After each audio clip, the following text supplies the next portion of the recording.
My name is Jude Spencer. I'm 68 years old, and my daughter-in-law, Kayla, told me to my face I'd die broke in a rented room with nobody around to notice. She said it smiling, over a glass of wine she didn't pay for, in a house she didn't own. That's the kind of woman she is. That's who you need to know right now, because everything that happens in this story comes back to her. I'm glad you're here. Stay with me to the end, and drop the city you're watching from in the comments. I like knowing how far this reaches. The dinner was for Elliot's 40th birthday. He's my only son. His wife Kayla picked the restaurant, one of those places downtown with tablecloths so white they looked like they'd never seen a stain. I wore my good jacket, the gray one, the only one that still fit right since I dropped the weight after my wife Carol passed 2 years back. I got there early. I always get places early. Old habit from 30 years driving trucks. You show up on time, or you don't show up at all. Elliot hugged me at the door. Stiff, quick, like he was checking a box. Caitlin didn't get up from the table. She just looked at my jacket, my shoes, the watch Carol gave me for our 30th anniversary, and said, "Well, don't you look put together for a man living off Social Security?" She laughed like it was nothing. Elliot laughed too, a half-second behind her, like he needed her permission first. I sat down and didn't say anything. That's the thing about getting older. You learn which fights aren't worth having in public. I ordered water. Kayla ordered a bottle of wine that cost more than my rent, and when the waiter left, she looked at me and said, "We'd invite you to split it, Jude, but I figure that's above your budget these days." Above my budget. I run a scrapyard now, sold my last truck 5 years ago, and I live simple because Carol and I always lived simple. We put money away instead of showing it off. But Kayla doesn't know that. Kayla's never asked me one real question about my life since the day she married my son. All she knows is the apartment I rent on 5th Street and the truck I drive that's older than her hairstyle. Dinner went on like that.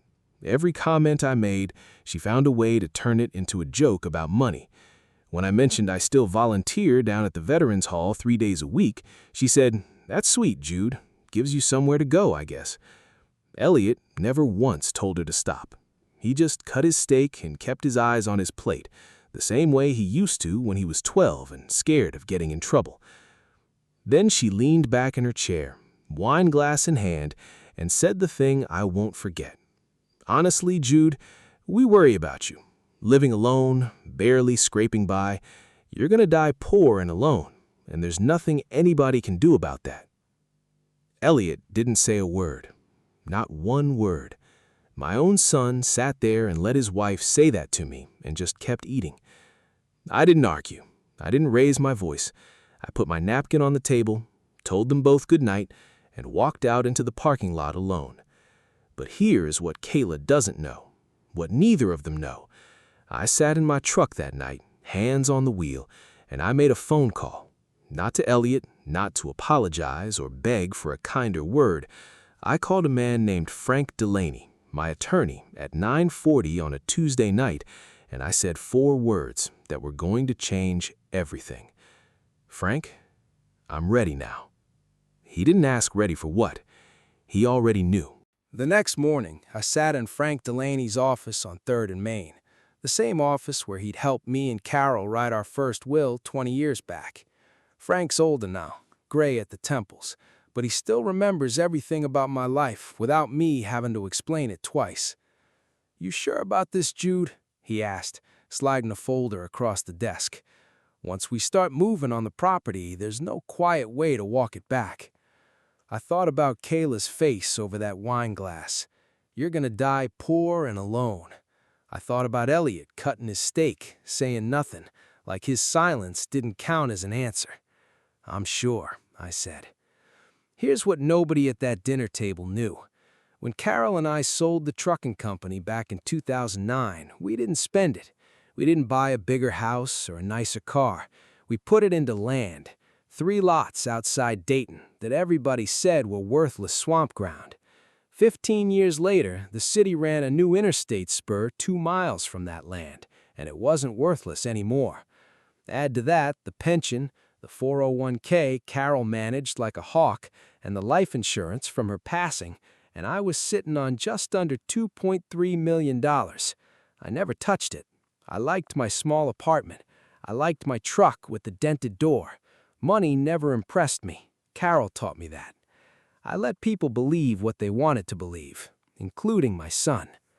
Frank and I spent 2 hours going through documents. By the end of it, I had cash approval to move on something I'd been circling for months. A piece of property 40 minutes outside the city, an old restored farmhouse with 6 acres and a wraparound porch and a barn Carol would have loved for her garden tools. The kind of place we always said we'd retire to and never did, because I was always working and she died before I slowed down. I bought it, cash, closed in 11 days. I didn't tell Elliot, not yet. I wanted to see how long it would take him to notice I'd gone quiet. It took 3 weeks. He called on a Sunday evening. "Dad, where have you been? Kayla said she tried calling the apartment number and it's disconnected." "I moved," I said. "Moved? Moved where?" "Bought a place, out past Springboro. 6 acres, a barn, and a porch." I kept my voice flat, like I was reading him a grocery list. The silence on the phone lasted long enough that I checked to make sure the call hadn't dropped. "Dad, that land out there, that's not cheap. How did you—" "Your father was smarter with money than anybody gave him credit for," I said. "Come see it Saturday if you want." He said they would.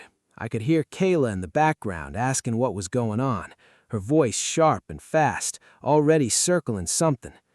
Saturday came, Elliot's truck pulled up my new gravel driveway a little after 2, Kayla in the passenger seat, wearing sunglasses like she was inspecting a property for sale instead of visiting her father-in-law. She stepped out, looked at the porch, the barn, the 6 acres of open field behind the house, and her whole face changed. I watched it happen in real time, the calculation behind her eyes, the same look she probably gave engagement rings and open houses. "Jude," she said, walking up the steps without being asked, This is a lot of house for one man." "I like the space," I said. She turned to Elliot, and I heard her say it under her breath, thinking I couldn't hear. 6 acres, Elliot. Do you know what a barn like that could be worth if we finished it out? This could be perfect." "Perfect for what?" I wanted to ask, but I already knew. I'd seen this look on her before, the night she told me I'd die poor and alone.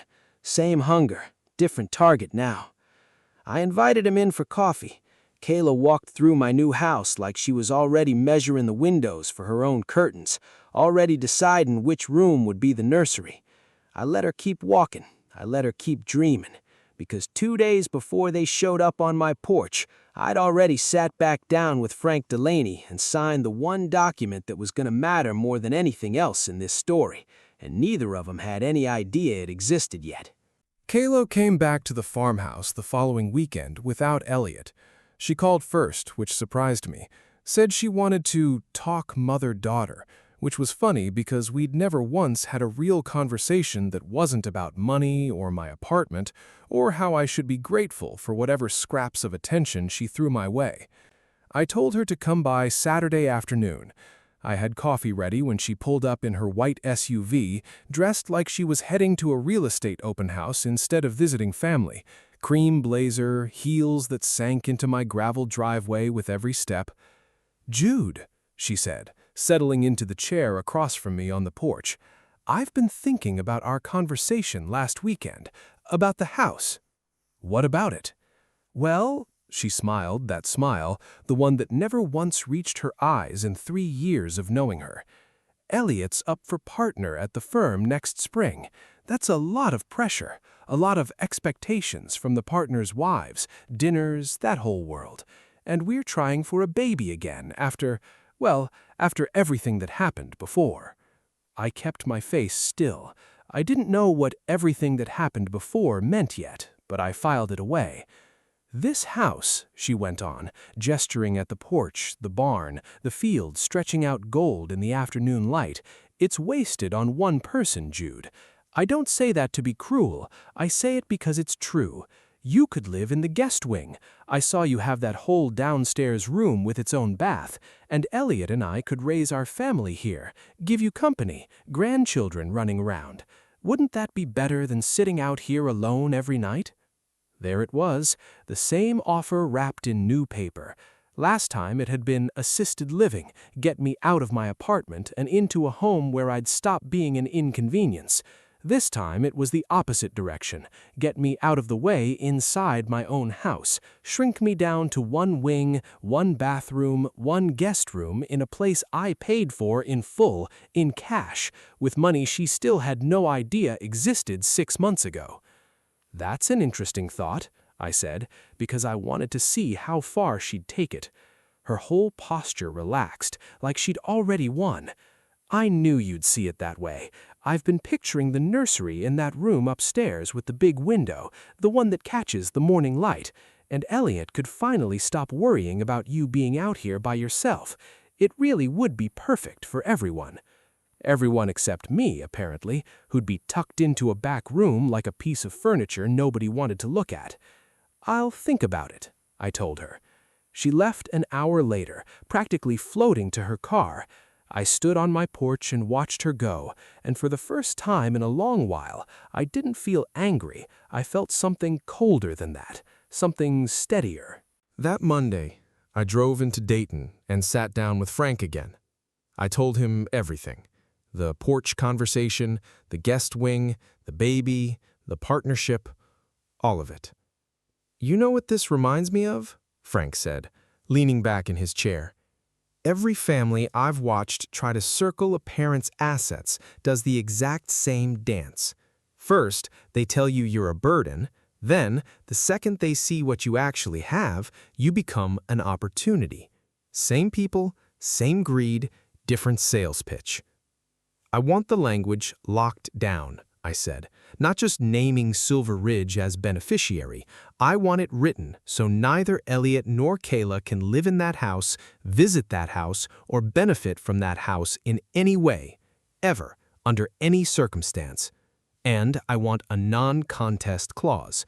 Anybody who challenges this will forfeit everything, permanently." Frank didn't blink. He'd drafted worse. "I can have that ready by Thursday." "Do it." Before I left his office, I asked him something I'd been sitting on for days. "Frank, is there a way to find out about a miscarriage, a real one, without asking my son directly? Kayla mentioned something happened before. I want to know what I'm dealing with before I finish this." Frank looked at me carefully. "You think she's lying about something?" "I think," I said, "that woman has never told me a true thing in 3 years unless it benefited her to say it." I signed the updated documents that Thursday, every clause exactly the way I wanted it. Silver Ridge Veterans Outreach, the organization Carol and I supported for 15 years, the one that helps old men like me who came home from wars and got left behind by everybody who was supposed to remember them, would inherit the house, the land, the accounts, every dollar, the day I died. Elliot's name wasn't on a single page. I drove home that evening with the signed folder on my passenger seat, past the exit for Elliot's neighborhood, past the restaurant where Kayla told me I'd die poor and alone. I didn't feel triumphant. I felt tired. The kind of tired that comes from finally putting down something heavy you've been carrying so long you forgot it had weight. My phone rang just as I pulled into my driveway. Elliot's name on the screen. "Dad," he said, and something in his voice was different this time, not the careful, distant tone from the birthday dinner. Something cracked underneath it. "Dad, I need to ask you something, and I need you to tell me the truth." "Go ahead." "Kayla told me you're finally coming around on the house, that you're going to sign it over, split everything so we can move in before the baby comes." He paused. "Is that true? Because I called Frank Delaney's office today about something else entirely, and his assistant said something that didn't match what Kayla told me at all." I sat in my truck in the dark driveway, engine ticking as it cooled, and I realized the conversation I'd been dreading and preparing for at the same time had finally arrived. "Elliot," I said, How much do you actually know about what your wife's been telling you?" The silence on the other end of the line lasted a long time. Elliot showed up at my door 40 minutes later. No jacket, hair a mess like he'd driven straight from wherever he'd been sitting when he called. No Kayla this time. Just him, standing on my porch in the dark, looking more like the boy I raised than the man who'd sat silent through his own wife's cruelty 6 weeks ago. "Tell me what's going on, Dad," he said. "Frank's assistant said something about a no contest clause, about Silver Ridge. What is that? What's Silver Ridge?" I let him in, poured 2 cups of coffee, and told him everything. About the land outside Dayton that turned valuable when the interstate spur went through, about Carol's pension, her investments, the $2.3 million I never touched because we never needed to touch it, about the will I'd rewritten the week after his birthday dinner, and the second version I'd just signed 3 days ago, cutting him out completely, house and all, permanently, no exceptions. His face went through about 4 different colors while I talked. $2.3 million? He said finally, like the number itself had knocked the wind out of him. "Dad, Kayla's been telling me we're struggling because you refuse to help us, that you're sitting on some kind of fortune out of spite." "I'm sitting on it because your mother and I worked for it, and I never touched it because I never needed to prove anything to anybody. Not until your wife told me I'd die poor and alone in front of you, and you sat there and ate your steak." He flinched like I'd hit him. "I should have said something that night," he said quietly. "You should have. I know that now. I've known it for weeks. He rubbed his face with both hands. "Dad, Kayla wasn't pregnant. There's no baby coming. She told me that story to speed things up, to get us moved in here before you changed your mind about anything. When I found out about the will today, I called her and she admitted it, said she made it up because sentimental old men respond to grandchildren." The words landed heavier than I expected. I'd suspected something wasn't right, the way she talked about the nursery without ever once asking how I was doing, without ever once treating the idea of a grandchild like anything but leverage. But hearing it confirmed out loud from my own son's mouth still cut somewhere I didn't expect. "There's more," Elliot said. "The night of my birthday, the assisted living thing, that wasn't concerned, Dad. She'd already looked up facilities. She had brochures in her car. She wanted you out of your apartment and into a home so she could talk me into asking you for a loan against the equity you'd have from selling it. She thought you had maybe $90,000 tied up in that apartment lease and some savings.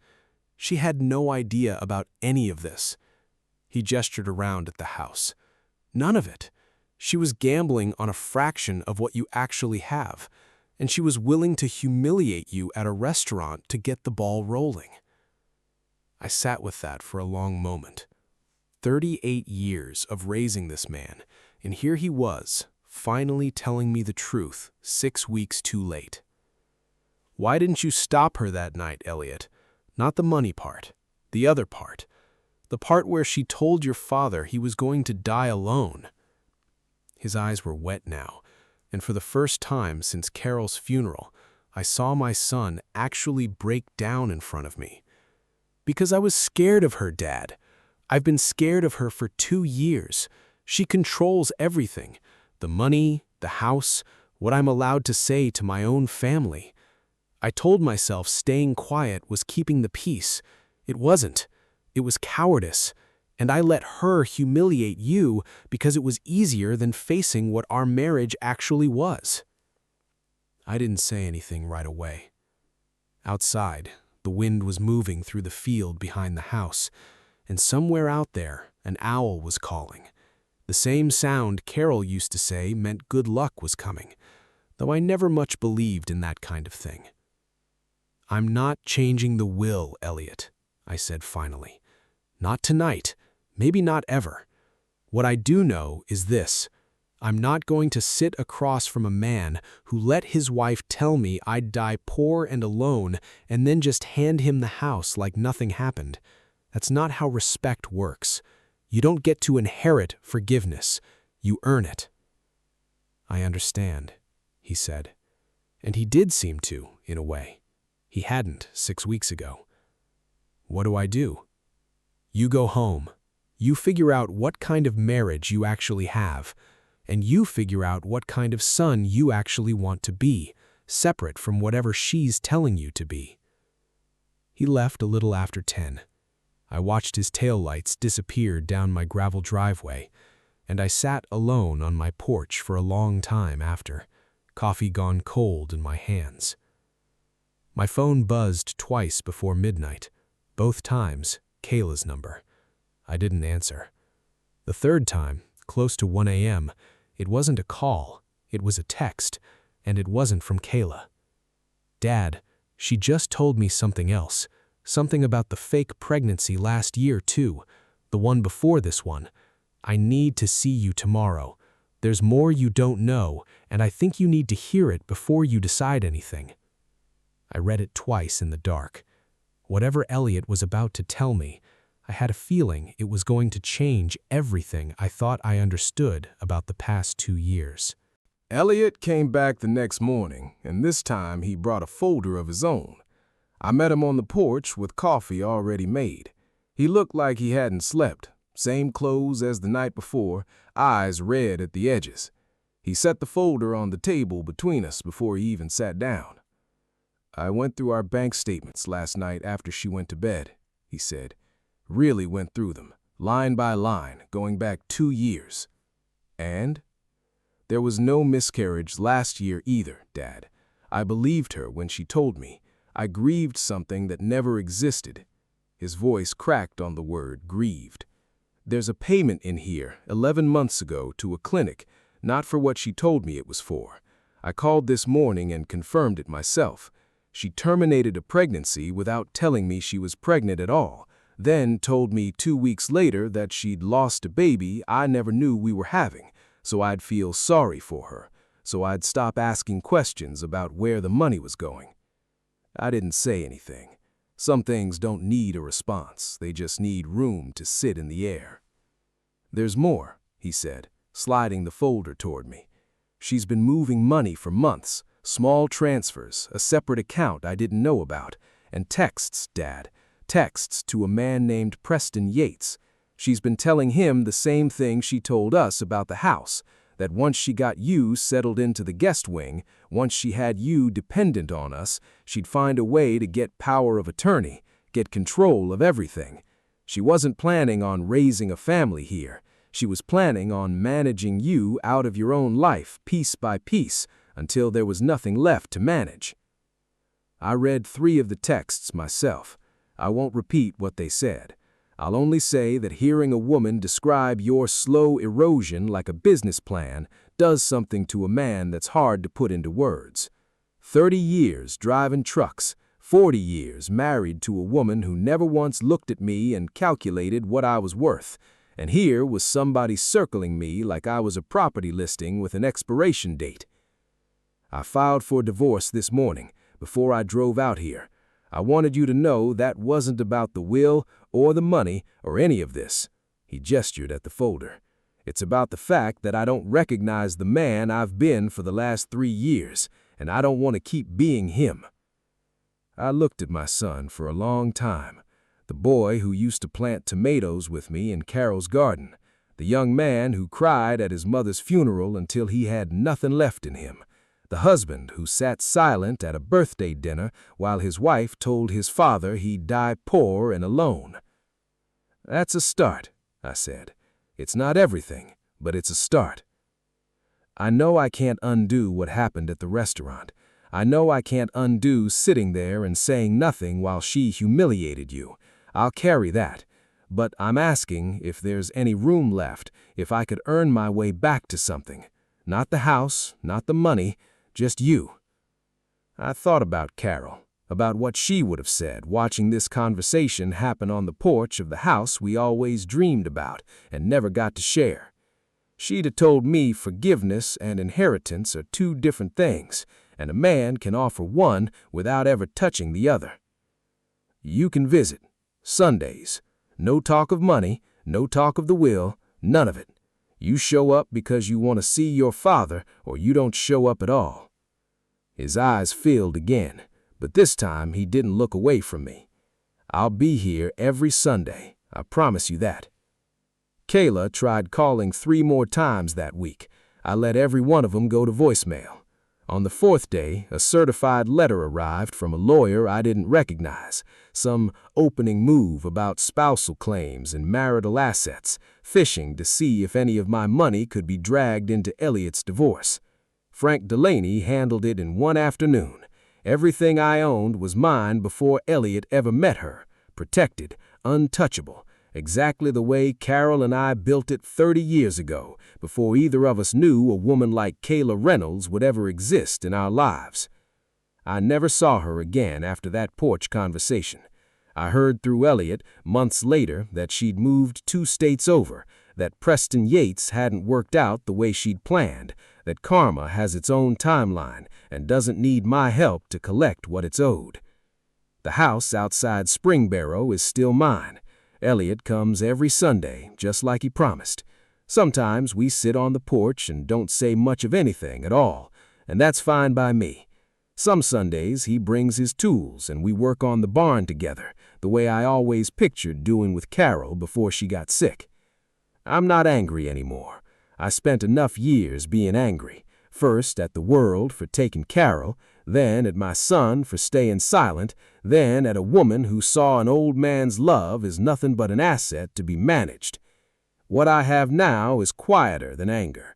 It's peace, earned the hard way, sitting on 6 acres I paid for in cash, in a house nobody can take from me, surrounded by the only son I've got, slowly becoming the man I always hoped he'd be. Now I'm asking you, if you were in my place, sitting at that table, listening to somebody tell you that you'd die poor and alone, what would you have done? Tell me in the comments, and thank you for staying with me until the end.